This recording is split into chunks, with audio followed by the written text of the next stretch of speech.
Okay. All right. So welcome everyone. So in this session, thank you for joining us. We will be talking about the future of food and agro-entrepreneurship in a global scale.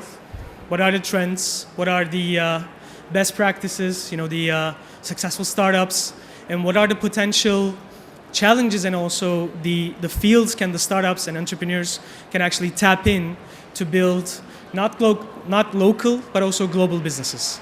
The reason why we're tackling this subject is there's two ways to look at it. One is that the old saying from the FAO saying we need to up the food production 70% from today till 2050 to feed the world.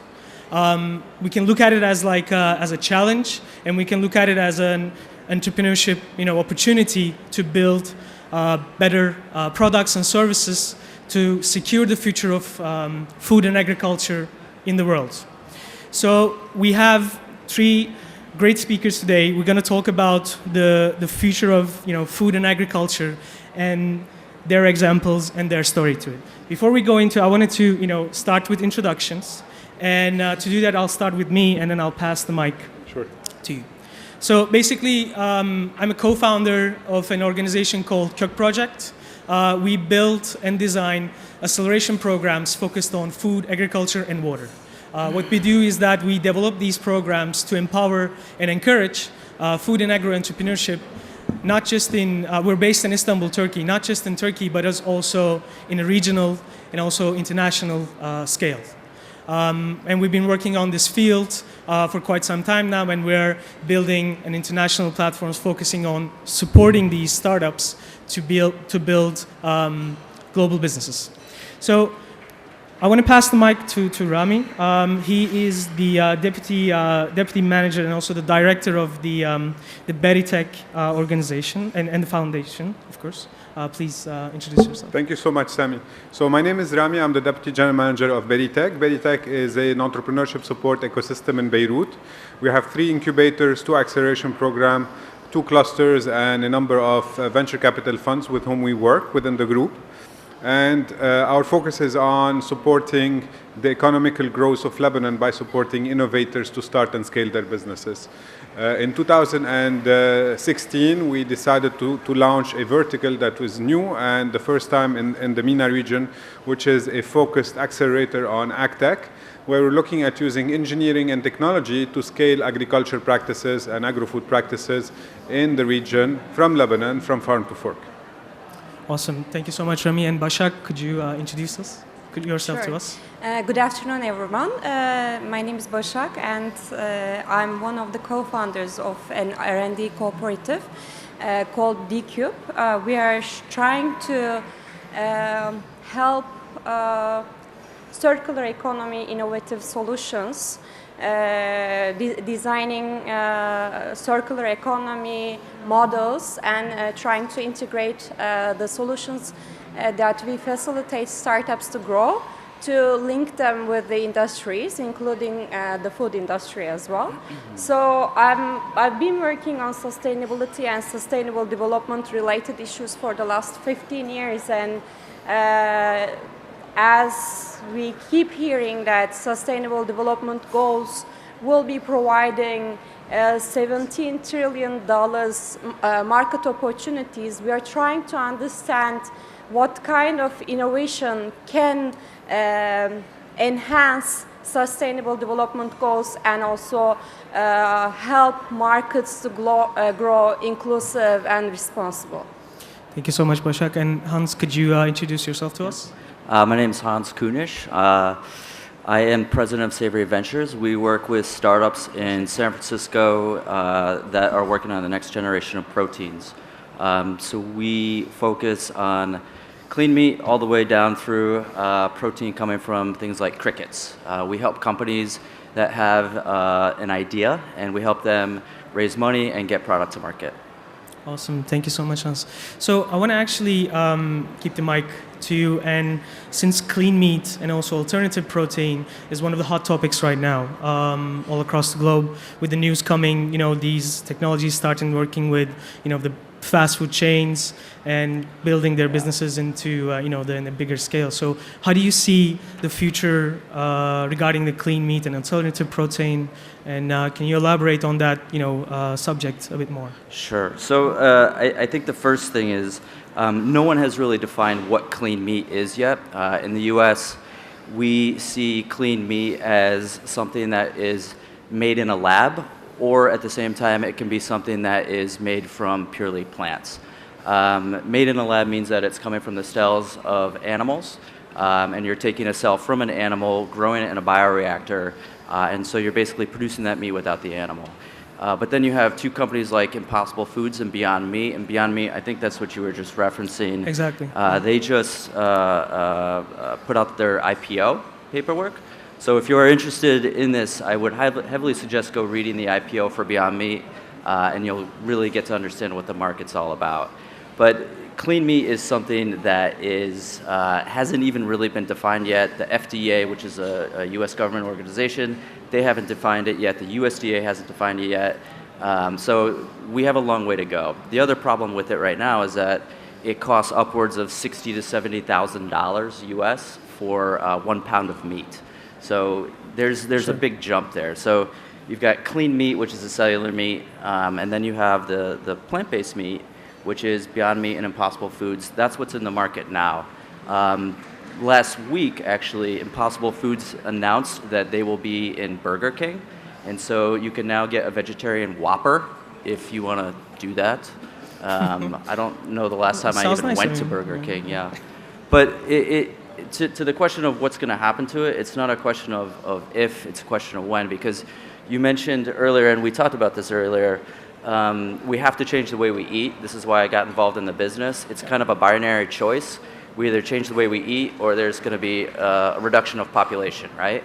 And a reduction of population is not pretty, so it's a lot easier to go ahead and change the way we eat. So it's not a question of when, or if, it's when. But do you think clean meat should be also labeled as meat, and this is the future of meat? So yeah, one of the companies I work with is a cellular aquaculture company, and they're taking cells from fish and then they're growing them in a bioreactor to make essentially the meat without the fish. And what he got into an argument with one of the big food companies, and essentially he said the food company was saying, well, if you're making this in a lab, we're going to call this lab-grown meat. Right. And he turned around and said, well, you make Doritos in a lab, and Doritos come from a lab, so why don't we call these lab-grown chips? And the point is well taken. It should just be called meat, and that's what it is. Fair enough, that makes sense. And moving to the future of agriculture from that leap, can you tell us a bit more regarding the work in BerryTech and also the AgriTech and the approach to the agriculture entrepreneurship? Sure. When we look at Lebanon, the MENA region, or even the developing countries, Sami, there is a major concern on how we're producing food sustainably. There is a major concern on how people are attached or focusing on agriculture as a sustainability in terms of their livelihoods as well. Right, of course. A lot of people are focusing on different sectors and are not looking at agriculture as a sector of potential growth. So what we've done through the program is that we went and tried to make, and I think we're succeeding more and more, try to make agriculture sexy again by getting engineers, computer scientists, business graduates, agriculture and food technologists working together on re-looking at agriculture outside of the box or outside of that framework that, it's farming at small scale, it's rural production. So we're looking at urban agriculture, we're looking at producing better practices, we're looking at traceability, we're looking how engineering and technology along with science can change the way we produce and the way we save food and the way we minimize waste as well. So we're tackling agriculture and the agro-food value chain from farm to fork and beyond. So we have startups that are focusing on the supplies of farm equipment needs, etc., up till composting as well, and how can you reuse composting along the way. Right. They're looking at business models, they're looking at innovation in products, They're looking at innovation in keeping those products, when it's post-harvest, how can they keep them with longer shelf life. We've had people looking at different business models in distributing food and reducing that distribution chain between the farmer and the consumer at the end. So there are many ways that we need to look at in agriculture if we wanted to make it more effective, more efficient, and be able to feed the world. Protein is definitely an area of concern, but even when we're looking at vegetables, we're looking at all other things. If we do not produce in a much more efficient way, we're going to have major issues. And when we look at the region, at the MENA region in particular, with all the droughts, all the water shortage, and all of that, we will have major concerns in terms of food security in this region if we don't really relook at the way we practice agriculture. That's great. So Rami, this is I would like to have your opinion on this. So you talked about basically the challenges and the potentials, but if you take a look at the entrepreneurship side of it, the agriculture, should the entrepreneurs focus on developing technologies, products, and services which are solving the issues on urban farming, basically involving urban areas to the farmlands, or should we focus on basically regarding the fields that already exist and working on digital transformation, if I can say that, to the agriculture? Which should be the way you would suggest? This is your opinion. In our approach, we haven't prioritized an area versus the other. I think there is a definite need to look at the real pain points in the sector and tackle them.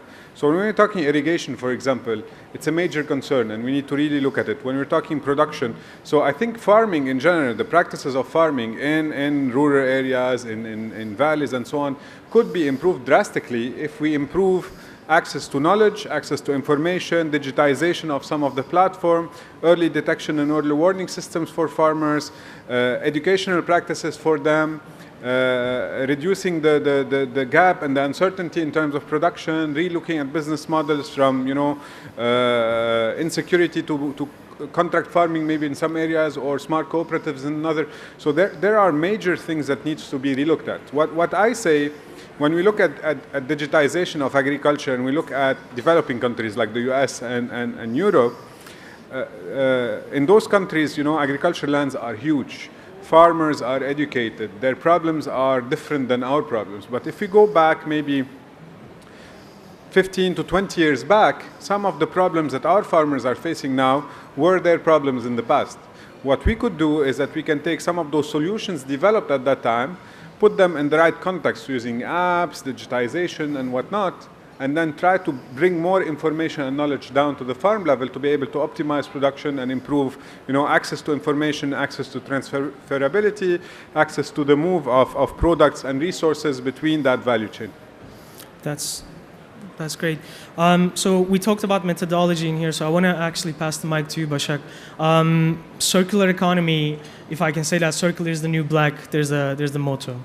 And we talk about, the economical models and new design models, especially focusing on, creating new solutions on the problems that we face today. So can you explain us a bit, the circular economy and the disciplines behind it, and how we can take notes from it and how we can apply? Sure. Actually, as we've been talking about the food industries and the challenges relating to linear food industries and agricultural production, there are a number of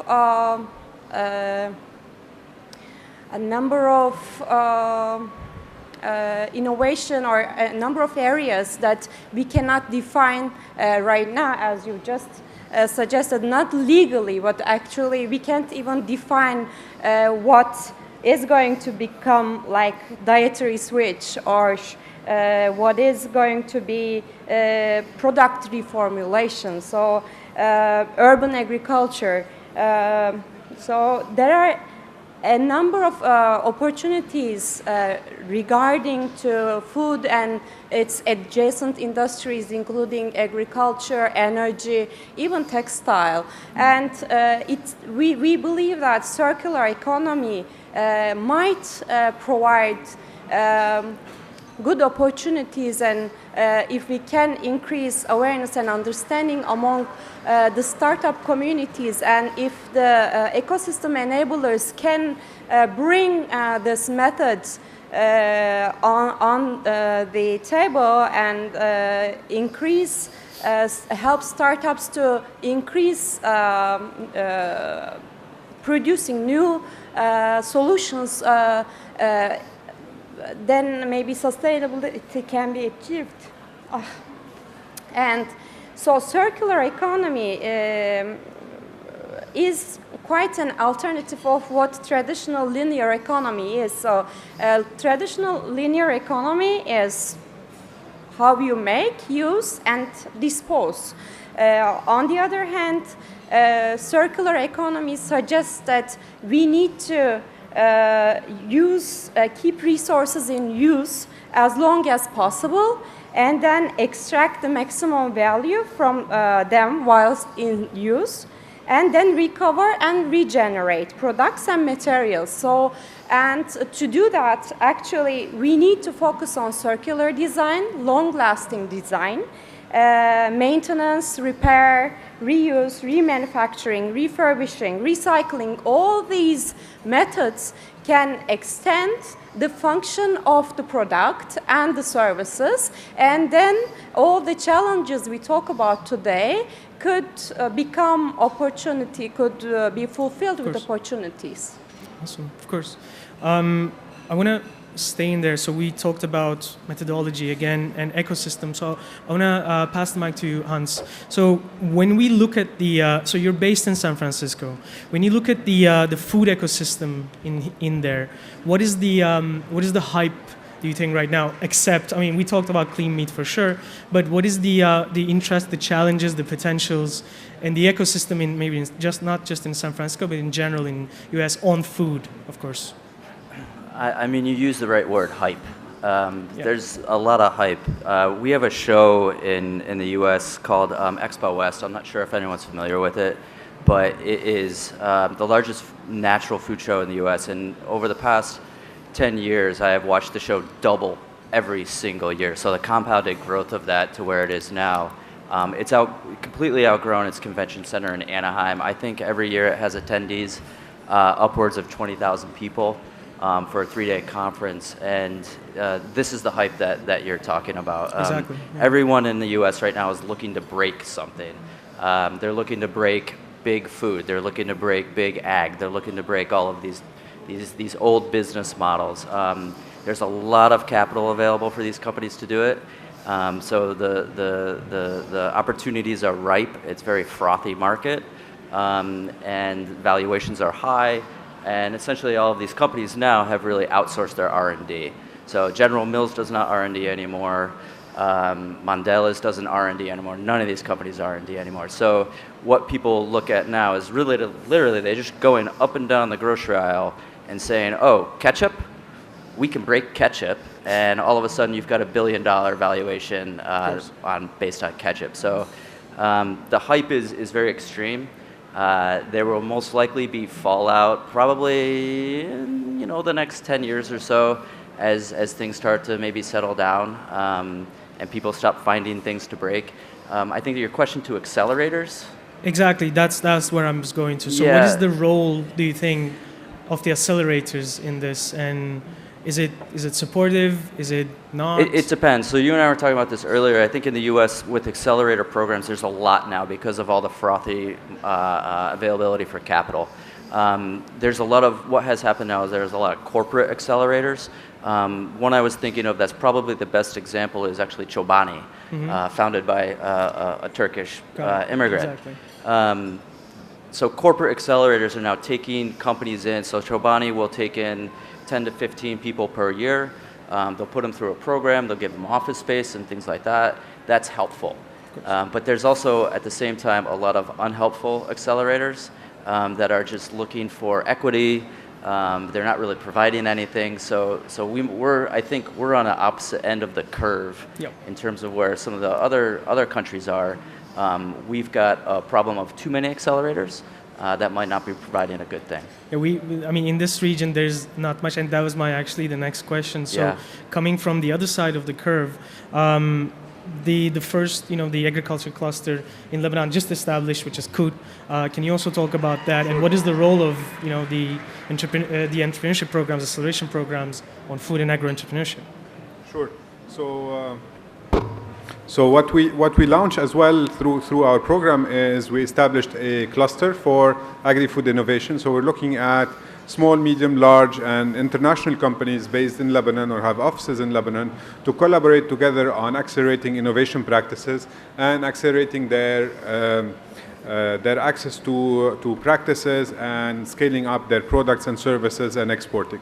So the cluster is currently made of about 50 companies.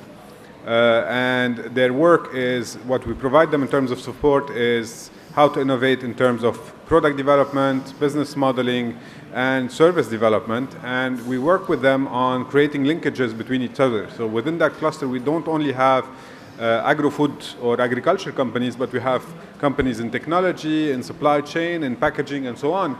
And what we do is that we create a sort of a co-opetition between each other where they could find opportunities together to push the sector forward and learn from each other. We also do meetings, our meetings in the offices or the spaces of those companies, and then we get a tour of the facilities. So everybody is open to sharing what they have and what they want others to see. At the same time, people do share their challenges.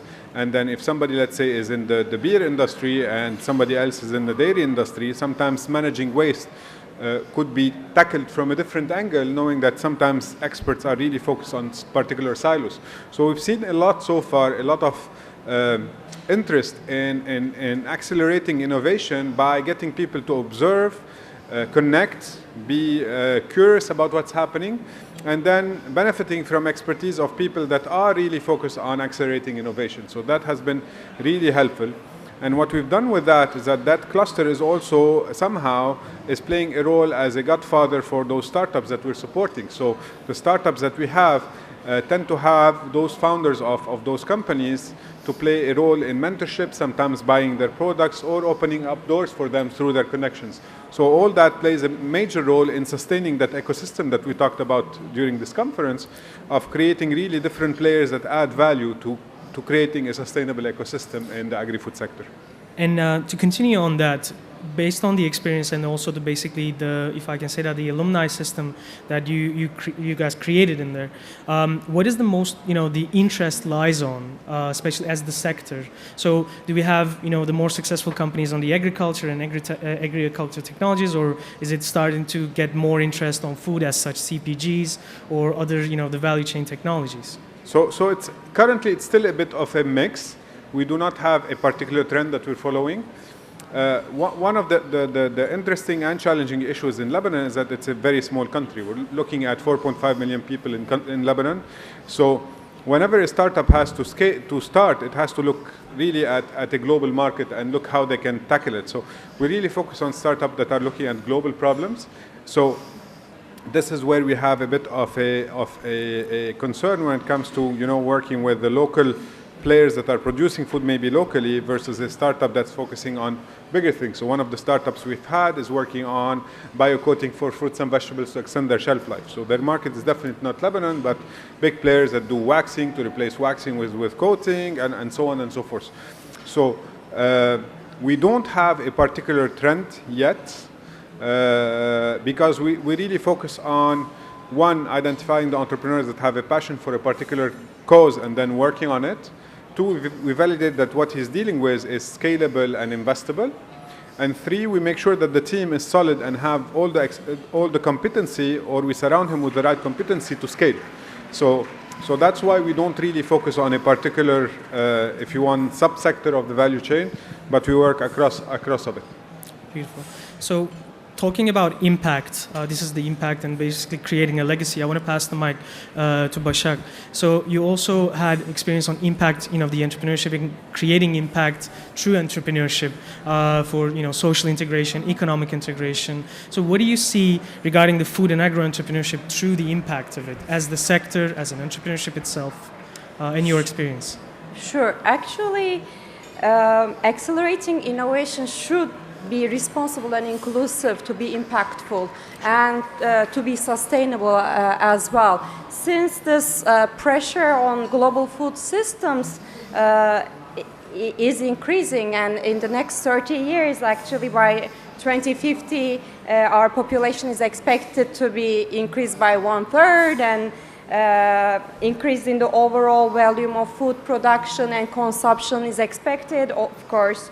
But on the other hand, increase in high demand for high protein food types such as red meat and fish. So it is already, this demand for meat and egg has been tripled, and even more for eggs. So this is the pressure on the consumers, on the people as well, besides food industries. So if the system doesn't become inclusive and responsible with the new solutions, it won't be that easy to overcome all the challenges faced today. So it's not just actually food industries and its adjacent industries.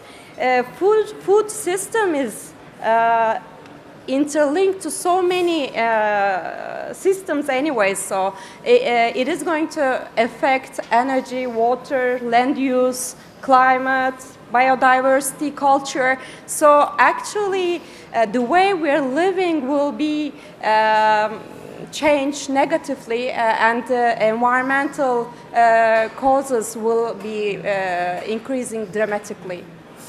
That's great, absolutely. We have to change how we eat, how we produce, and how we actually build, the more responsible businesses to actually secure the future of food.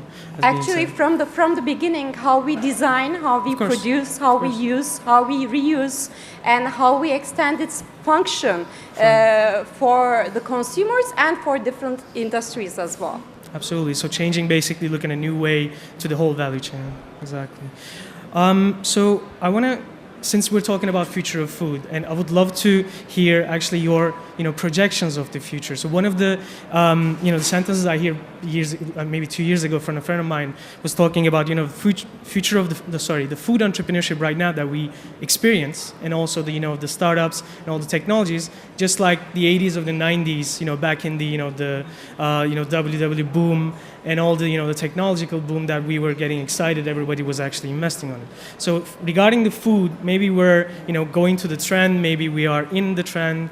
But what is your projections of the future? And also, is there any startups that already just excited you, and the one that you want to pitch, talk about it, and maybe as a model, maybe as a to follow up for sure, to research on it, etc. So let's start with. I mean, for me, it's cellular agriculture. If you think about where we are now and where we're going to be eating, and you looked at cartoons, I don't know if everyone knows the Jetsons, but like the you pills, used to think, with the paste and things like that, and you used to think, oh, well, that's crazy, that's never going to happen. Well, I mean, we're on our way to self-driving cars, so why not goops? Hopefully it doesn't get there in my lifetime, but I think cellular agriculture is really the key, and I think the next few generations, what will happen is eventually costs will come down, and flavor will be there, and if you have those two key components, then it will happen, and it won't be outside the norm, and I think things like grass-fed beef and all of that will go the way of caviar, and it'll be very, very expensive to have those things, but every once in a while you'll still be able to get it, so don't worry. Awesome. Yeah. And Rami, do you want to?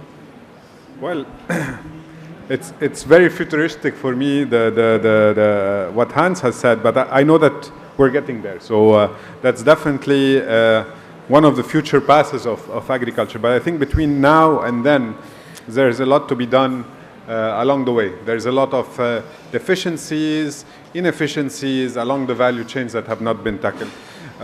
One of the things that one of the programs that I really value across the globe is the Future Agro Challenge. And the Future Agro Challenge is a competition that runs across more than 60 countries, and it gives opportunities for agripreneurs to be able to run their competitions. And you see people from different contexts dealing with problems within their context, and how do they want to solve those problems there. We run the Future Agro Challenge in Lebanon, and I've been last year into the competition, and then you could see people really looking at different problems in the world and how they're really tackling them from different angles.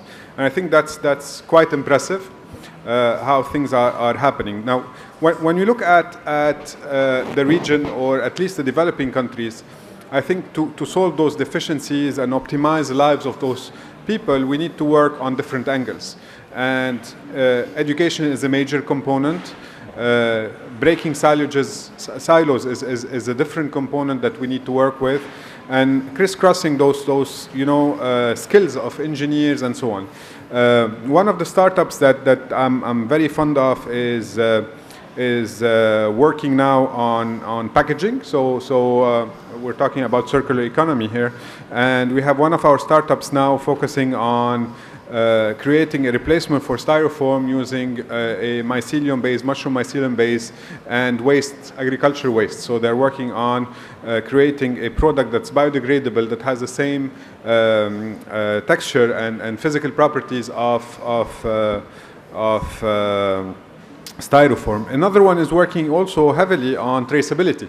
And I think a lot of our farmers are not able to, export, ship, or process a lot of those fruits and vegetables because there is no proper traceability. And the more you move to, limitation of exportability, transformation, and so on, if we're lacking traceability, it's a major thing. And I think Industry 4.0, the Internet of Things, you mentioned, the agriculture is what 80s and 90s was for the dot-com boom and whatnot.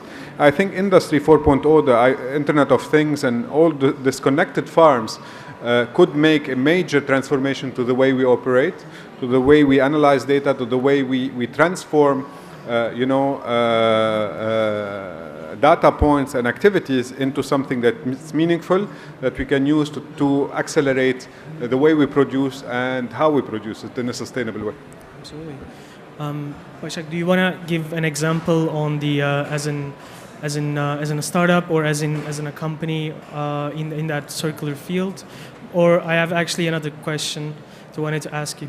So regarding we talked about the impact of it, and we talked about basically the social, the integration of it. What is the the role of, also this is also a question for you in a second phase, the education of it. So because we're talking about the changing the value chain, how we produce and how we do things and how we consume as well. But should we also change the education? So the future of education should also support the entrepreneurship side of it. As such, for example, providing necessary information for the circular design and circular economy models right at the universities, and basically supporting these entrepreneurship programs. Or the same thing goes for agriculture or food technologies. Should we change education as well, or should we just leave it as it be and creating more content? I'm just basically. I think this is a question for him, right? That's Of what course. you're doing right now. So basically, both of them. Of course. Sure, please. Go ahead. I will answer. Sure. Okay, sure. No, I think education is key for everything. I think I was at the Kaufman session around noon, and they mentioned that for an ecosystem to work, we need to make sure that there's collaboration, there's information sharing, and there's education for all levels of the ecosystem. And I think when it comes to agriculture, education at school level is crucial. So we see in many cultures in many countries that there are a lot of kids do not know where fruits and vegetables come from, how animals are raised. They don't make the relation between the egg and the chicken, or the salad and how it's produced, and the earth and whatnot. So that creates a complete disconnect from the sources of feeding and the appreciation of the farming communities and what they do to help sustain agriculture. And I think if we can bring more empathy and emotions into the equation, we can really make a difference in making agriculture a more appealing and exciting area to work in as part of this transformation of entrepreneurship. Awesome. And actually, I think the new education model should be more multidisciplinary, because now we're talking about not only food systems or its adjacent systems. Different industries are so interlinked, so expertise from different industries should come together and interlinked in a way that innovation comes from this multidisciplinary environment. And of course, education is also needed from the producer's side, consumer's side, and new models such as circular economy should be understood and by the designers as well. Designers are not designing in a circular manner, so all these different capabilities should come together for the food systems to change indeed. Not only food systems, but all the systems to create any value regardingly. Awesome. I think you make a good point about making, I think you said MASA, make agriculture sexy again? Yeah. I like that. It's better than MAGA. I think what's happening, with the global population as cities get bigger and bigger and bigger, there's a number of companies in the U.S. tackling vertical and urban agriculture.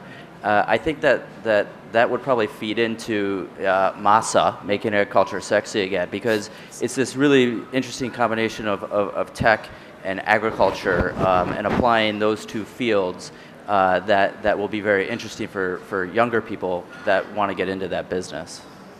Awesome. Perfect. Yes, so just a second.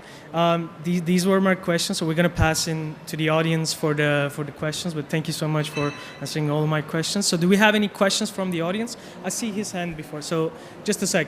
Can we get a mic? Awesome. It's right there. MASA. MASA, I love that. MASA. Yeah. I'm gonna steal that, yeah.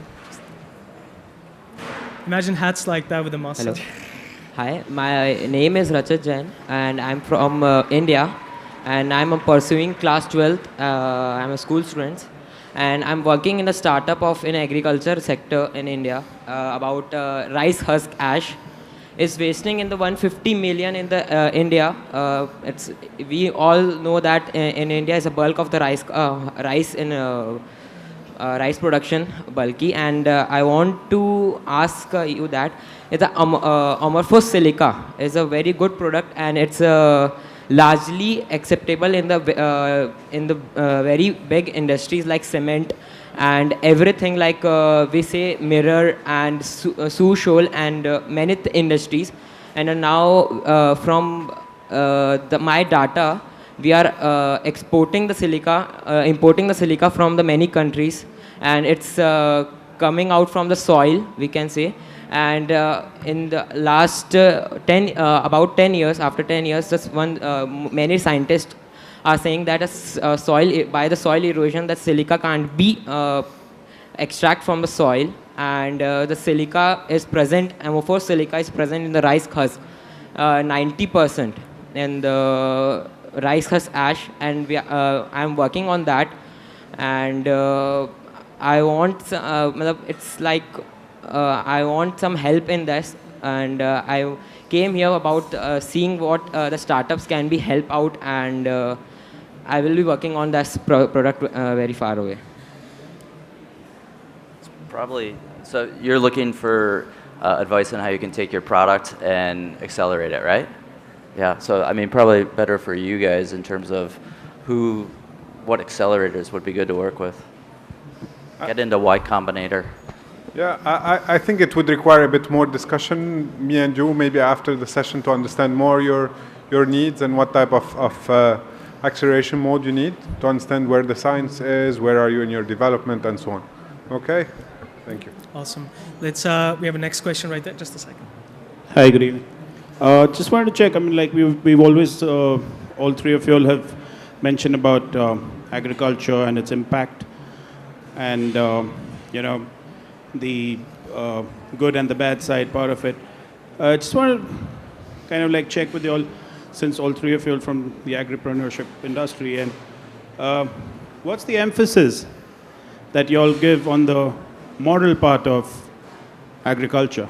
Because my friend from India says he's from the rice part, and I happen to come from the same area, and rice is not suitable for that region. You don't have that kind of water that can sustain it for a very long time.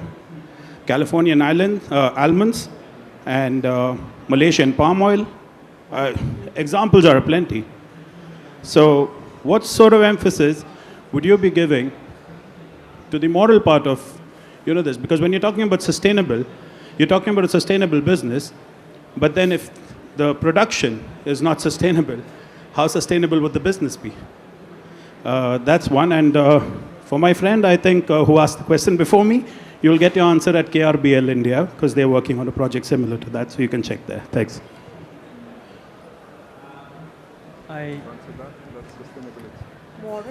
Moral? I mean, I think it's important. I think there's two dynamics to your question. One is like the moral. You bring up almonds in California. California is essentially a dry state, and we just have periods of rain sometimes, like this year. Yeah, it's a dry state. But we produce a lot of almonds, and almond milk has become very popular. It takes 1 gallon of water to produce 1 single almond. That's a lot. It's a lot less than beef, though. So I think that there is a moral path that needs to be followed in terms of what we're doing, but each step will advance along the way until we get it right, because we know we have to get it right. Next. Sorry. I support Hans in that. So the moral part of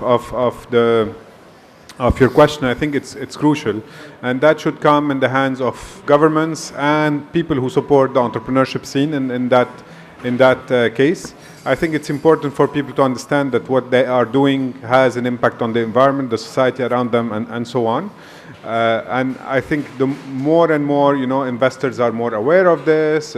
Programs are, that are funded have, some regulations in terms of ethics and so on to follow. So I think we need to be able to look into that and refocus our energy on production that is more sustainable for the long run. You have to. May I? Please, of course.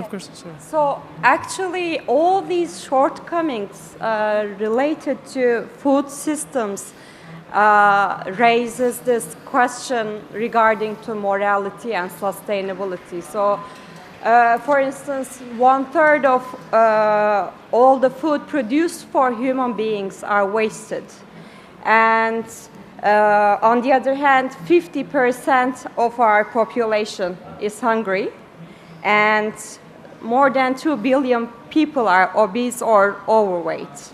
And we have open dumps and substandard landfills. So, and 60% of human infectious diseases come from domesticated animals. So it is so interlinked. All the production, industrial linear food production, and its damages are not helping us to be sustainable, sustaining the earth or sustaining human beings and our populations. That's why it is really important to present these facts and what's going on globally and how interlinked all geographies and people around the world are to the startups. So the value created is impactful and responsible and inclusive. Otherwise, we will be talking about artificial meat, but then are we going to question if it's moral or sustainable or impactful if we can't increase this understanding of what sustainability is among the startup communities? We're going to take the last question, please. Yeah. So I've got a question about veganism. So a lot of people argue that going vegan is like the only sustainable solution, and there's been some discussion about clean meats. So I wonder, do you think veganism is the most sustainable solution, or do you think that it'll create more problems than it'll solve? What a last question. I mean, personally, I'm not a vegan. I eat meat. I think all the terminology gets a little ridiculous. I think you should eat for what you believe in. There's a term in the U.S. called reductionarianism, and these are people who are just reducing the amount of meat that they eat. You know, is veganism bad? I don't know. Maybe. I don't think so. I mean, I think we are the only species that drinks another species' milk. If you think about that in that sort of context, that's kind of weird. So maybe veganism is correct, but I think it's a personal preference. And I think as long as people are, like I said at the beginning, it's a binary choice what we're going to have to do. We either have to reduce meat or the way we consume and what we consume, or reduce population. And one is a lot easier than the other. Perfect. Thank you so much, Hans. Thank you so much, Başak, and thank you so much, Rami, for answering all of the questions. So this is it right now from our panel. So thank you so much for joining us, and thank you so much for being panelists in here. In 15 minutes, we have another panel, again, talking about the future of food and agro-entrepreneurship. This time, we will be focusing on the Metna region. So if you guys are going to stick around in here, in 15 minutes, we'll see each other again. And thank you so much for your time.